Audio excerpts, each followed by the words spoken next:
This video is going to cover how to install WordPress on Reclaim Hosting or on any other web host.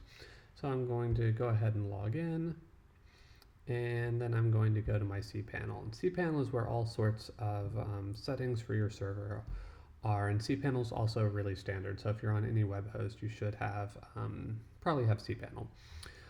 So to install WordPress, we do it through cPanel now, and most hosts allow this and make it very easy for you to install. So this is a standard way to do it. It's at the top. If not, I could search for it. And in this video, we're going to install it on a subdomain that we created in a separate video. So I'm going to go ahead and install this application. And the first thing I'm going to tell it is what domain this is for. So in a previous video, I created portfolio.my domain. So I'm going to tell it to install it there. And then a directory is kind of a folder that it would put it in that domain. So I'm going to delete this because I don't want it to be at my subdomain/blog. I just want it to be at portfolio.my domain. Okay. If you want your main website, so if you want people to see your WordPress installation when they just go to your domain, you would select your main domain right here. Okay, but we're going to put it at the subdomain for now. These are just options. We're going to skip most of these. So I'm going to come down here. The ones you need to pay attention to are the administrator username and password. So I would recommend that you change this to something that you're going to remember and something really easy. So I'm going to put a really basic password there. Please use a better password than I'm using. The website title and tagline you can change later, so I just leave it.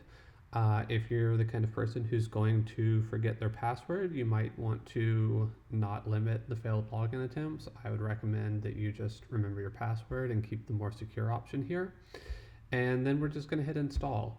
And I'm going to go ahead and pause this for a second.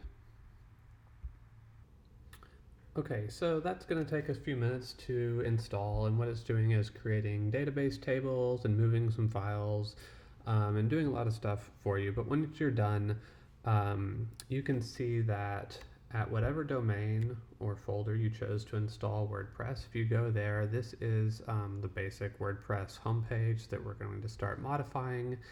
And then if you want to log in to make changes to your WordPress site, it's just wherever you installed it /wp-admin. Okay, so you don't have to come back to this page every time you want to access these sites. You can just remember that you're going to wherever you installed WordPress /wp-admin. In the next videos, we'll get started modifying WordPress and doing what we want to with it.